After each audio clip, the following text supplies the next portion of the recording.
Hello everybody, and welcome to our video on parametric curves.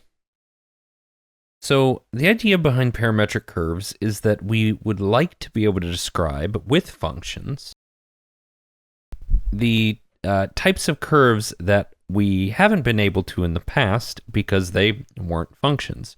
So take a look at this picture here. Consider the following curve, right? So you've got this curve makes this loop here.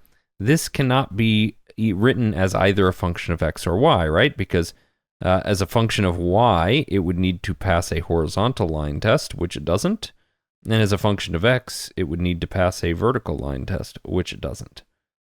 So what we could do is assign each coordinate x and y to their own functions. So in the case of the image here, we can describe x as t times cosine of t, and y as t squared. So we express this in general as the point xy equals f of t g of t, and we call the variable t the parameter, and the equations x equals f of t and y equals g of t parametric equations for the curve. So let's take a look at an example. So we're going to start with something pretty straightforward. We're just going to sketch a curve of a parametric, or a curve using parametric equations, or described by parametric equations.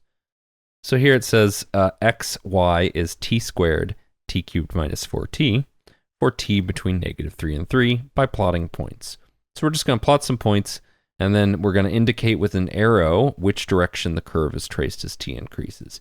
And that's one of the other things that makes parametric equations for curves a little bit more powerful than standard equations for curves, is that we can now start assigning direction to curves.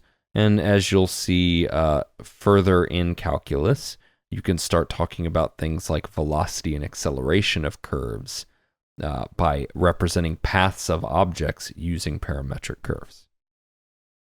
Okay, so all we're going to do here is plot in some points, but obviously, I don't want to spend a whole lot of time on the video just plugging numbers in for you. So I'm going to just write out one of these explicitly, and the rest I'm just going to throw the values down for the points, and you can check them by plugging in yourself. So when t is -3, for x, we should get -3 squared, since x is t squared. And that gives us 9. And for y, we should get -3 cubed minus 4 times -3, right? Since y is t cubed minus 4t. And that's -27 plus 12, which is -15. So that gives us the point 9, -15. So we'll plot that here. X is 9, y is -15. See on the y-axis, the scale is not the same. Got the y-axis going in groups of 5 here, just to make the picture a little easier. And we're going to label this as t is -3. Now, like I said, we're not going to write out the computation for each of these. When you plug in -2, you're going to get that x is 4 and y is 0. And so we're going to plot that. So this is t is -2. When t is -1, we're going to get that x is 1 and y is 3. And so we'll plot that point. It's going to be roughly here. T is -1. When t is 0, we get 0, 0.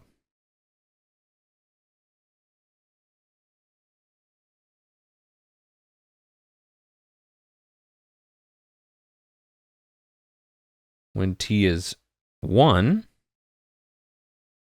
we get 1, -3.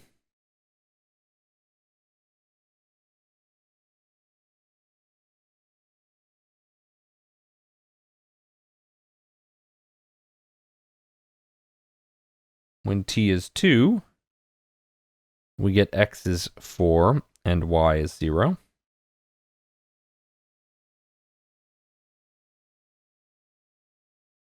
And finally,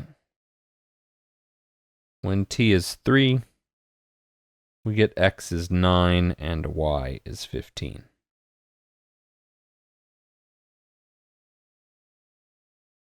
And we start here at t is -3 and go through the path as t increases.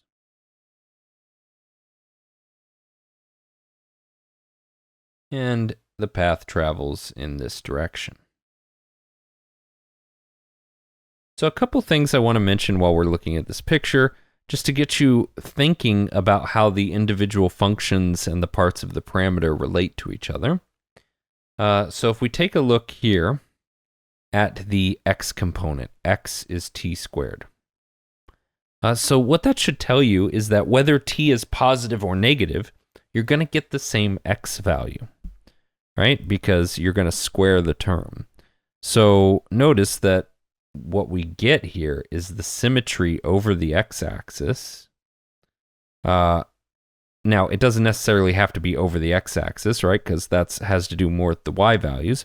But what I mean is that as t is going towards 0, our x values are approaching this x value 0, and then our x values go back in the opposite direction as t gets bigger, right? That should make sense. As t goes from negative values to positive values, we cycle through the same x values since those terms are getting squared. Now, when we look at the y value, t cubed minus 4t, this is an odd function, right? And so since this is an odd function, that tells us that negative values of t and positive values of t will give us the opposite values for y, positive or negative, depending on what the values are, which matches the rest of what we see in our graph's behavior here. That for these negative values of t and the positive values of t, our y values just flip over the graph, right? This was t equals 3. So that's something you should try to do when you're thinking about these parametric equations. Think about the behavior of each of the individual functions and how that's going to affect your coordinates x and y. Okay, so moving on. Example 2 here, eliminate the parameter, and we can zoom in a little bit now. Eliminate the parameter to find a Cartesian equation for the curve. Then sketch the curve and indicate with an arrow the direction in which the curve is traced as the parameter increases. Okay, so when we say eliminate the parameter, what we want to try to do is find a way to write one of our variables as a function of the other, meaning either x or y as a function of the other variable, and get rid of the variable t. Now, this is not always possible. I want to be clear. You can't always eliminate the parameter, but we're going to try to here. Now, the easiest thing to do to eliminate the parameter, and you will not often, many functions are not going to be this nice, but the easiest thing to do is to solve for t and plug it into the other function. And in this case, we can do that because since x is equal to t minus 1, I can very easily write t is equal to x plus 1. And if t is equal to x plus 1, then I can plug that into my function for y and get y is x plus 1 cubed plus 1. So notice, first of all, this is a cubic function that's been shifted. So if we start with like y equals x cubed, this has been shifted left 1 and up 1. So it should look roughly like this. So if we plot that first point, x is -1, y is +1, or that, let's call it center point, when are we going to get that value? X is -1 and y is +1. That happens to be when t is 0, right? You get -1, +1. Now, what about when t is 1? No, when you plug in t as 1, you get 0 for x, and you get 1 plus 1, which is 2 for y. So that should be here. And when t is 2, what do you get? You get 2 minus 1, that's 1. And you get t cubed. That's 8 plus 1 is 9. So that's going to put us up here. And the graph is going this way. But we also need the part of the interval from -2 to 2. But we know that y equals x cubed, or cubic functions, have this symmetry across their origin here. So I can kind of skip some of the work there and go down here. Now, if you plug in and you check, you can see that these points are correct, but just want to get a quick idea of how to sketch this graph.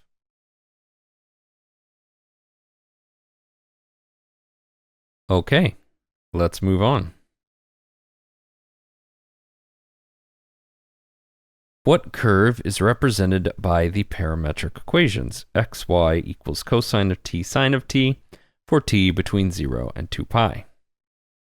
Now this is a bit trickier because there's no way that I can solve for t and substitute in place of t in the other function and easily rewrite it. I mean, it's technically possible, but it would be pretty tricky.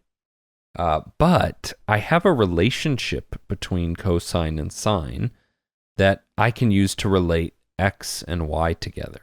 Because I already know that cosine squared of t plus sine squared of t must always be 1, right? And so that tells me that x squared plus y squared is 1, since that's what cosine and sine are respectively. So that tells me that this is a circle with radius 1 and centered at 0, 0.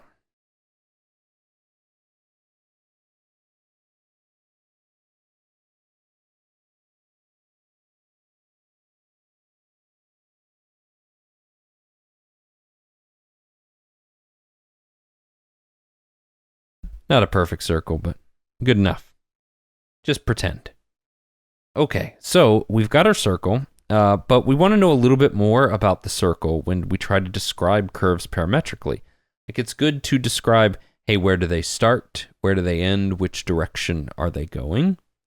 So if we look here, we're looking for t between 0 and 2 pi. So let's just plug in t as 0 here. When you plug in 0 into cosine, cosine of 0 is 1. And sine of 0 is 0. And so that means our curve starts here when t is 0. Now, what about when t is pi over 2? Well, then we get cosine of pi over 2, sine of pi over 2.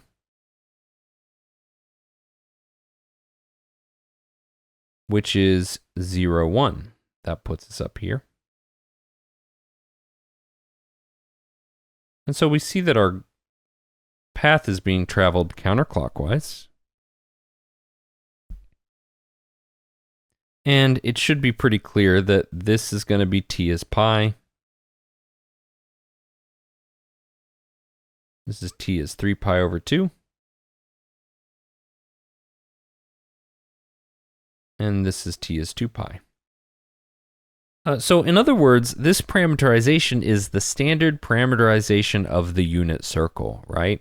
This is literally the way we describe the x and y coordinates on the unit circle. And so we can say this traverses the circle once, starting at 1, 0, going counterclockwise.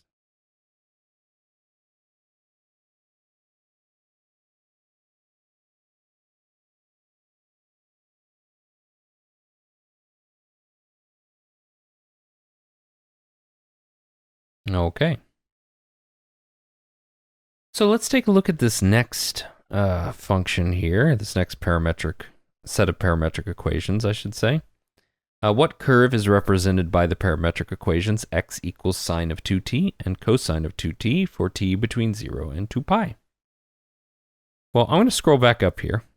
And one thing I want to point out is notice right off the bat that sine and cosine have switched places. So not only did the functions get a new input of 2t instead of t, but sine and cosine flipped places. So things are going to be a little bit different here, but not entirely different. So we know still that sine squared of 2t plus cosine squared of 2t,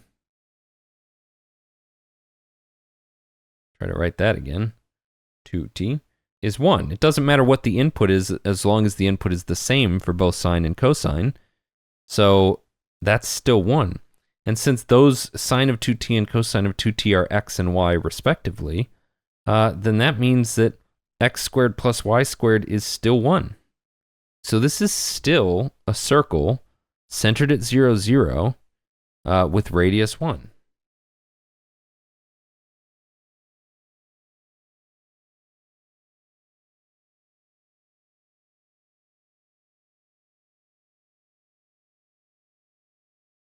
Wow, that was terrible. Let's try that again. I've never been a great drawer, but I'm like having a rough time today here. Okay, it's all right. You can laugh at my circles. I won't be able to hear you, so it's just fine. All right. Now, this brings us to the question, well, if we get the same curve, what changes? Well, let's figure that out. When t is 0, what happens here? Well, we get sine of 0, cosine of 0. And that sine of 0 is 0 and cosine is 1. So we actually start up here when t is 0. So we start at a different point. Now, let's take a look. Now, I'm going to go straight to plugging in t as pi over 2. I'm going to have an issue with this, though. So you'll see momentarily what I mean. So I plug in t as pi over 2. Gives me sine of pi over 2. Cosine of pi over 2. Oops. That's sine of 2t, not sine of t. Sine of 2t, so sine of 2 times pi over 2, and cosine of 2 times pi over 2. So, of course, the 2's cancel, and we're left with sine of pi, which is 0, and cosine of pi, which is negative 1. So that puts me all the way over here. So the problem here is that I can't tell which direction I was going around the circle if I check t as pi over 2 here, because I ended up on the opposite side. I could have been going to the left or the right. So we'll throw in an extra point here. Let's check pi over 4. And so then what do I get? I get sine of 2 times pi over 4. Cosine of 2 times pi over 4. 2 over 4, that's 1/2. Sine of pi over 2 is 1. Cosine of pi over 2 is 0. So that puts me here. So if we carry this pattern out, what do we see? When I get to here, I'm looking at t as 3 pi over 4. And then back to here is t as pi. And so here, I'm making a full rotation of the circle every pi. So if I'm going from 0 to 2 pi, I'm actually going to traverse the circle twice. So now we can add some details about this. So this one starts at 0, 1 and traverses clockwise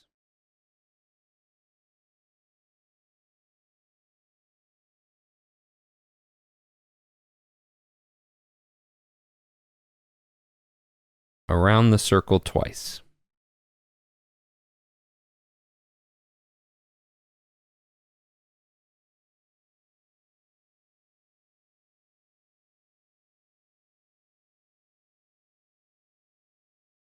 Okay. So what should we absorb from this, hopefully? That switching the parameterization's description changes starting points, or can change starting points, and can change the direction of the curve.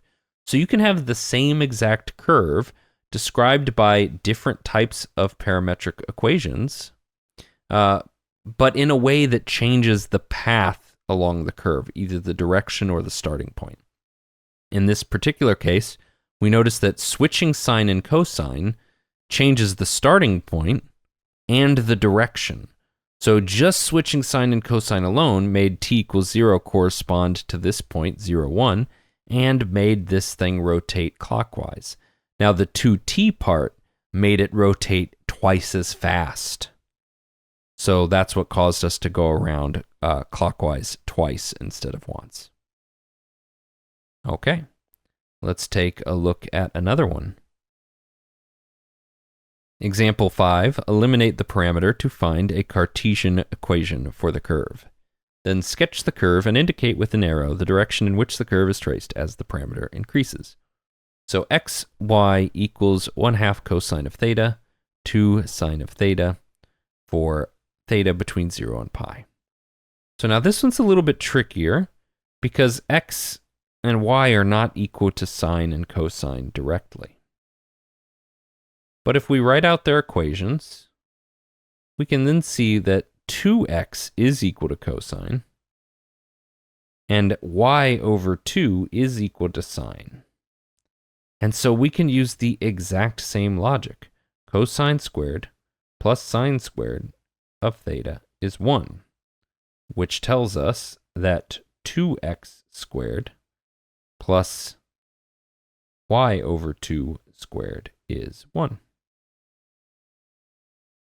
Now I'm going to write this in a slightly different form. Instead of writing 2 times x, I'm going to write this as x divided by 1/2 squared plus y divided by 2 squared is 1.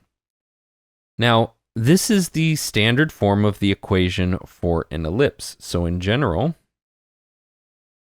an ellipse is given in the form x squared over a squared plus y squared over b squared. If it's been a really long time, equals 1. It's been a really long time, or you're rusty, or maybe for some reason you didn't get much exposure to conic sections in earlier classes, that's totally fine.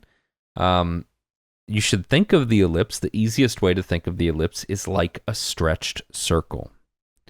So what I mean is, just like any other function, when I multiply or divide, I either stretch or shrink the function depending on the value.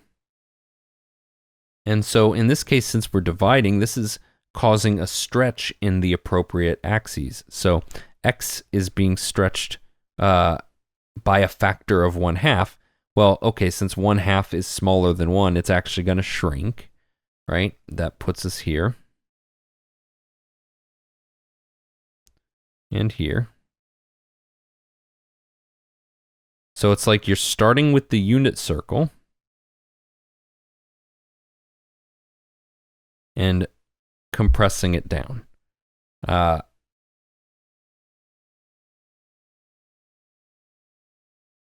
see, where was I?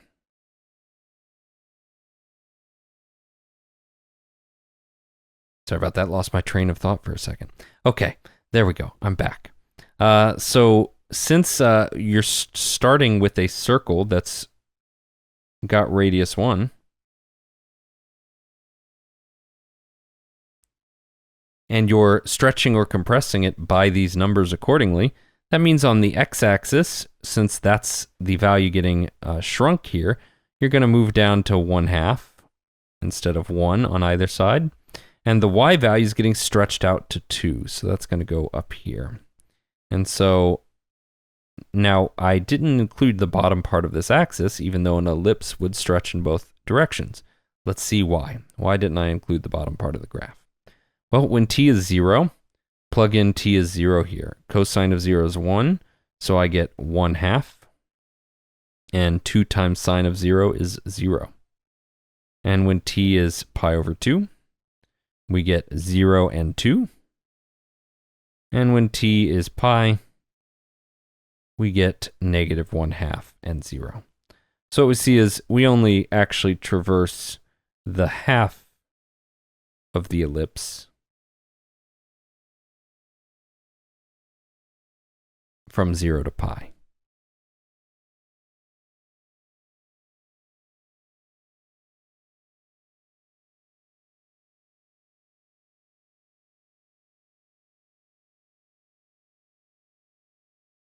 Okay. Moving on. Sketch the curve xy equals sine of t sine squared of t. So the first thing I'm going to notice here is that if x is sine of t, then this means x is strictly between -1 and 1, right?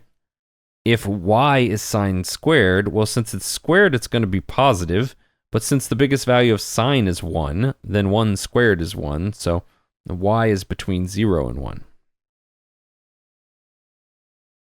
But that's not quite enough to understand the shape of the graph. Now, I could try to plot a bunch of points and do all that, and I could, for sure. But what I could also realize is that x is sine of t here, and y is sine squared of t, but that means y is also x squared. So we can realize that this is just a parabolic function, y equals x squared, by substituting x in place of sine of t. So if I draw y equals x squared under these restrictions, it's going to look like this. Now I'd like a little more information, like, maybe what's happening when t is 0. Well, when t is 0, sine is 0, so both points are 0. So this is when t is 0. And when t is pi over 2, sine is pi over 2, and sine squared is pi over 2. So t is pi over 2 here. And then when t is pi, so I'm going up this way. But when t is pi, I get 0, 0 again, so I go back. And then when t is 3 pi over 2, the sine of t will be -1, so x is -1, and sine squared will be +1. So I go up this way. And then we're going to come back down, and basically these parametric equations are just going to draw a curve that oscillates back and forth starting at t is 0. Okay, next. So there are, of course, as we've talked about before, many ways to parameterize many of these equations. But we do sometimes have standard parameterizations, and so I'm going to give you that here, which is the standard form for parametric equations of a line joining the points x1, y1 and x2, y2, when the parameter t varies from 0 to 1. That is really important here. So it's given by x equals x1 times 1 minus t plus x2 times t, and y is y1 times 1 minus t plus y2 times t. Okay, so intuitively, how can we kind of see that these I'm losing my ability to talk. Excuse me. These parametric equations, there we go. How can we see that these parametric equations do what we want them to do? Well, look, when t is 0, if I plug that in, I get x1 times 1 plus 0. So my starting point for the x value will be correct. And if I plug in my 0 into here, I'll also get y equals y1. So I get the correct starting point. Now, what about the ending point when t is 1? When I plug in 1 here, I get x1 times 0 plus x2 times 1. So that's x2. And here, the same thing, I get y2 when I plug in t as 1. So I get the point x2, y2. So I get the correct starting point and ending point for sure. Now, there's a lot of ways I can make the argument for that these will give you a line, not just that they start and end at the right place, but that they give you a line. But probably the most rigorous and maybe clear is to just eliminate the parameter and show that you get the equation of a line. And now, it's a little bit messy, so bear with me here, but we're going to go through it together. Okay, so here we have that x equals, now if I distribute my x1 here, I get x1 minus x1t plus x2t. And y equals, actually, I'm not going to work on y yet. We'll just focus on x1, or x. Now I'm going to factor out the t over here. So I get x equals x1 minus, we'll factor out the t here. And we'll put, since x2 is positive, we'll put it first, x2 minus x1. And now I solve for t. I subtract the x1 across here, divide by x2 minus x1. So I get x minus x1 over x2 minus x1 is t. Now if I plug this into my equation for y, let's see what happens. We get y1 times 1 minus x1 over x2 minus x1 plus y2 times x minus x1 over x2 minus x1.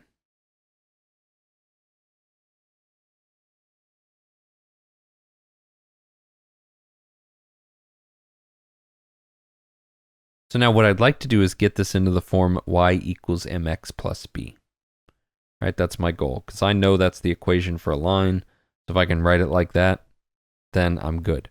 That just means that I need a constant multiplied by x plus another constant. So there's x here and x here. So I need to somehow get those x's together. So let's distribute the y1 here. We get y1 times 1 minus y1 times x minus x1 over x2 minus x1 plus y2 times x minus x1 over x2 minus x1.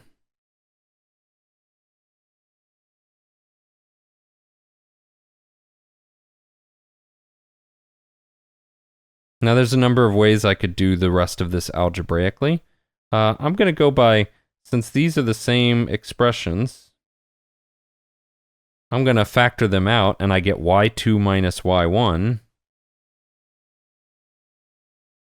times x minus x1 over x2 minus x1. Now I'll distribute this to the x and to the negative x1, and so I get y1 plus y2x over x2 minus x1. And hold on, that's not exactly how I wanted to do that. Hold on. I'm distributing the entirety of y2 minus y1 across. So we get y2 minus y1x over x2 minus x1 minus y2 minus y1 times x1 over x2 minus x1. And finally, I'm just going to put this y1 at the end here. So I get y2 minus y1 times x over x2 minus x1 minus y2 minus y1 x1 over x2 minus x1, and I'm just adding the y1 over here. All of that is to say, this is a constant, right? Those are just numbers, y2, y1, x2, x1. And this is a constant. And this is a constant.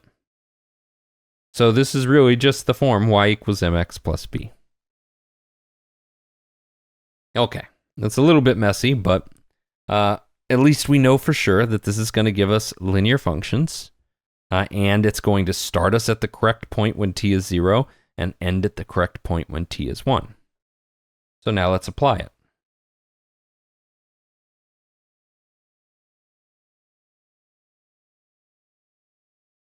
So find the parametric equations for the line that traverses 1, 3, and 3, 8 as the parameter t changes from 0 to 1. So this will be my x1, y1. And this will be my x2, y2. And so x is 1 times 1 minus t plus 3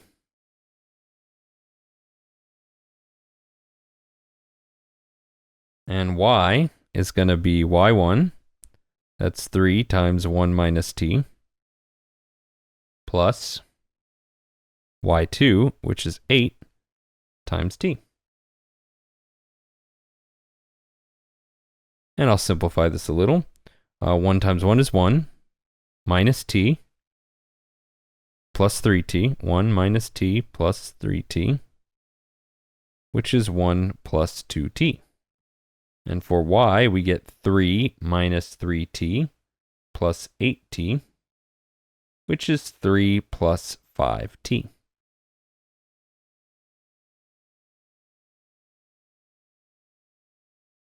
Now part B here says, find the parametric equations for the same line as the parameter t changes from 0 to 8. So this seems like it would be really tricky, but once you already have the parametric equations from 0 to 1, all you need to do is replace t with t divided by 8. You're stretching the interval from 0 to 1 by a factor of 8. And so you do that by just dividing the t by 8.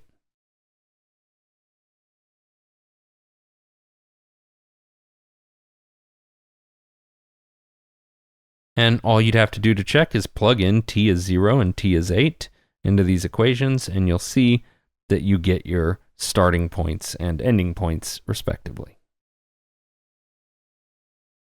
Okay. So far, so good. Let's keep going. Got plenty more to look at.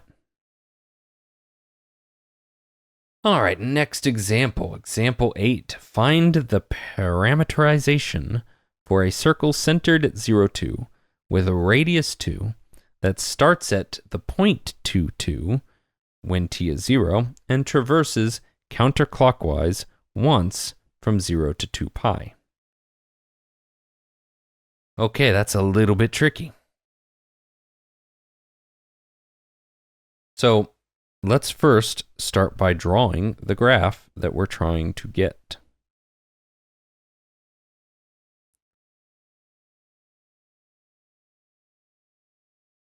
So it says the circle is centered at 2, 2. That's my centered, or sorry, centered at 0, 2. And the radius is 2, so we go out 2 in every direction.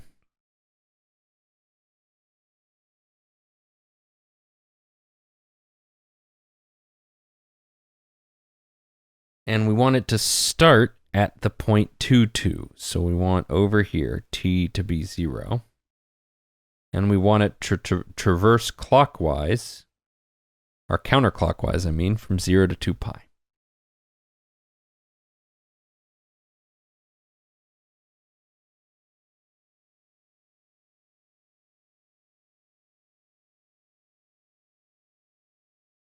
Okay, so first let's write out our equation for this circle, our normal equation for the circle. So since it's centered at 0, 2, the standard equation for the circle would be x squared plus y minus 2 squared equals 4, right? Our radius squared. And now we're going to want to parameterize this with cosine as the x value because we're starting on the right side. And we should recall from those previous examples that if we want our starting point to be the right endpoint of the circle, the rightmost point, we use the parameterization with cosine as the x value. In order to do that, the first thing we have to do is divide out this 4. So we write this as x over 2 squared plus y minus 2 over 2 squared is 1. Okay, that's better. All right, now we should be letting cosine be x over 2. I knew something didn't seem right. And sine should be y minus 2 over 2. So x is 2 times cosine of t, and y is 2 sine of t plus 2, right? I multiply the 2 across, and then add the other 2.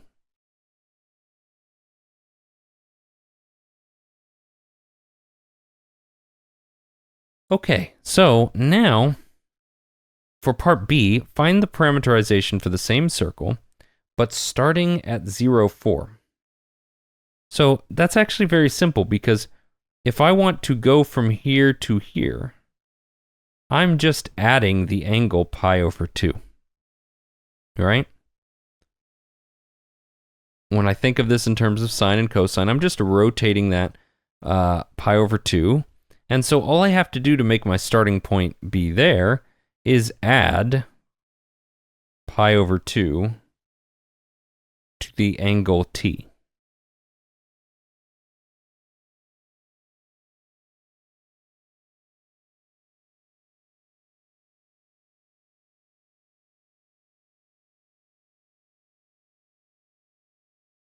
All right, done with that.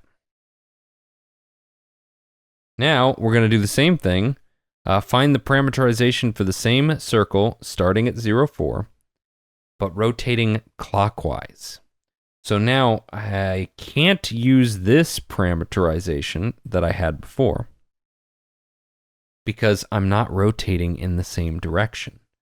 So we know that when we switched cosine and sine, it changed where our rotation was occurring. So we're going to basically start over, draw our circle again, and we're going to focus on just switching out cosine and sine in terms of which one we pair up with the x value and the y value. So this time we want to start up here, but we also want to go clockwise. Okay, so we already had that our equation was x just x squared plus y minus 2 squared is 4. And so we got that x over 2 squared plus y minus 2 over 2 squared is 1, right? We divided the 4 across and then wrote it as 2 squared instead of 4. And so now what I want to do is replace, instead of x over 2 being cosine, I want it to be sine.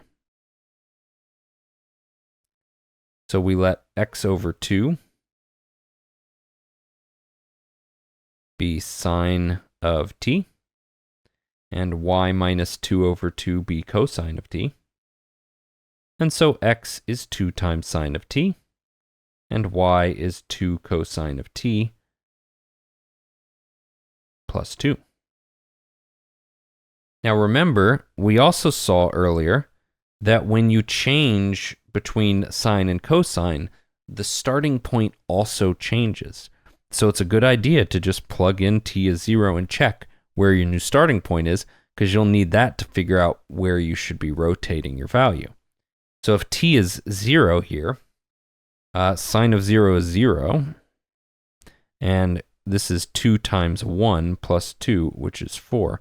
So look at this. This parameterization already starts at 0, 4 and is rotating clockwise, which we know occurs when we switch sine and cosine.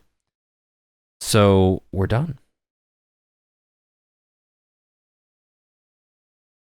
Okay, let's move on.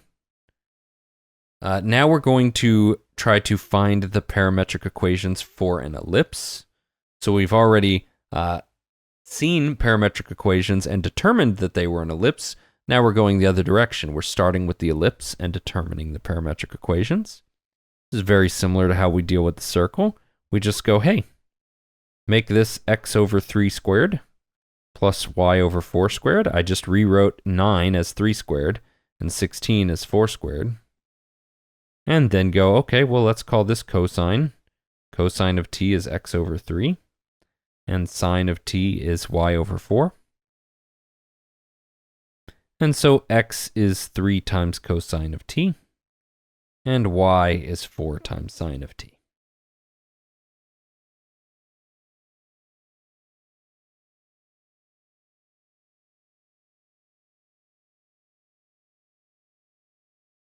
Okay, that's it for that one. Let's move on. Now this is going to be our last example. And it doesn't take that long, but it is a little bit tricky. So we got to think about it fairly carefully.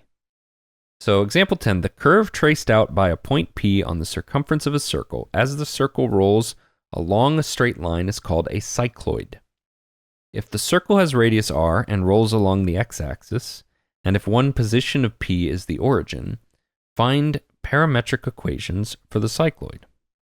So I'm going to try to draw a couple little supplementary pictures here to help make this more clear. So when we start out, the circle's position is here with point P on the ground. Now it's rolling this way, rolling forward. So as it rolls forward, this point P rotates like this.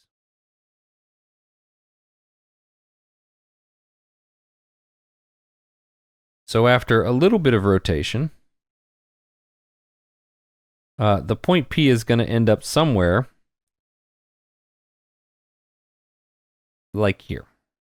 So maybe it's even gone through a couple rotations, but we can see that initially, as it starts to rotate, the point is going to end up left of the center of the circle.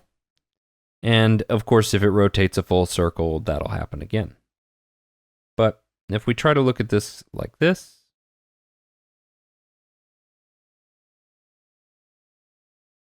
can we determine what the center of this circle is? Well, the center is easy enough. The height is the radius of the circle, right? So the y value is always going to be r. And what's going to be the x value? Well, the x value is the distance that's been rolled from here to here. But if you think about that, that's also the length that's been traversed along the curve. And if we recall from trigonometry, the length along the curve of a circle is the rotation in radian measure times the radius of the circle. So the x value of the center is 0 theta. Now we're going to draw one more picture, and then that should give us everything we need to figure out where the point P is, right? So in this picture, this was P, but I'm going to draw a slightly different and a much bigger picture of P here.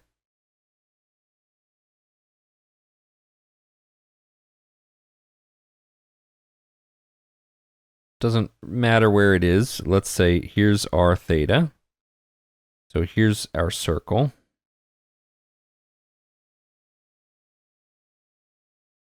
And let's put the point P over here.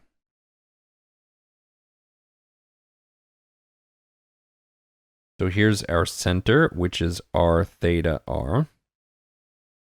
And the rotation that we've gone through is theta. That's the angle between the bottom of the circle and P.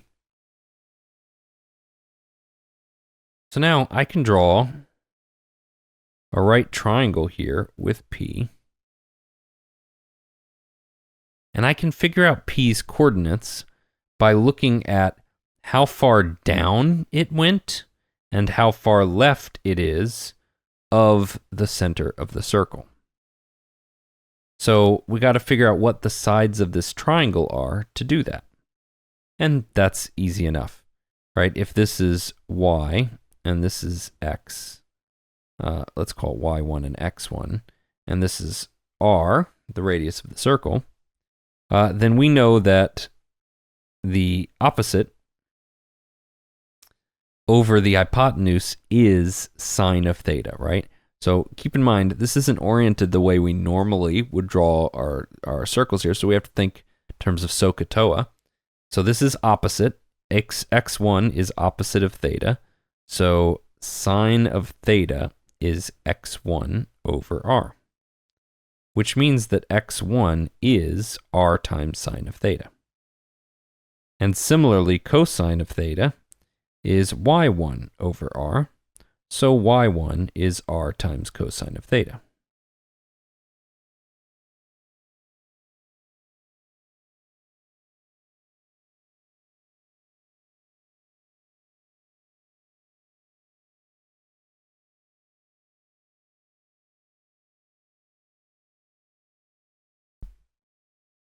Okay, so now when we look at this point on the graph, what do we see is happening here?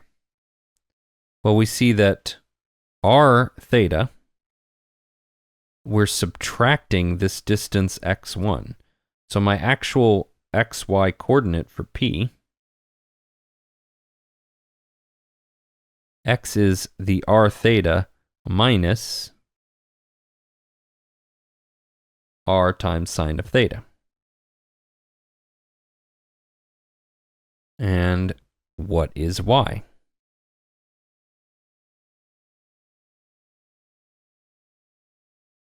Well, we just do basically the same thing.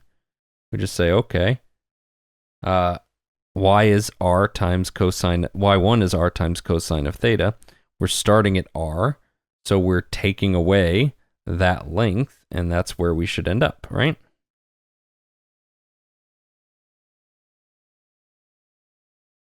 So that's going to be r minus r times cosine of theta.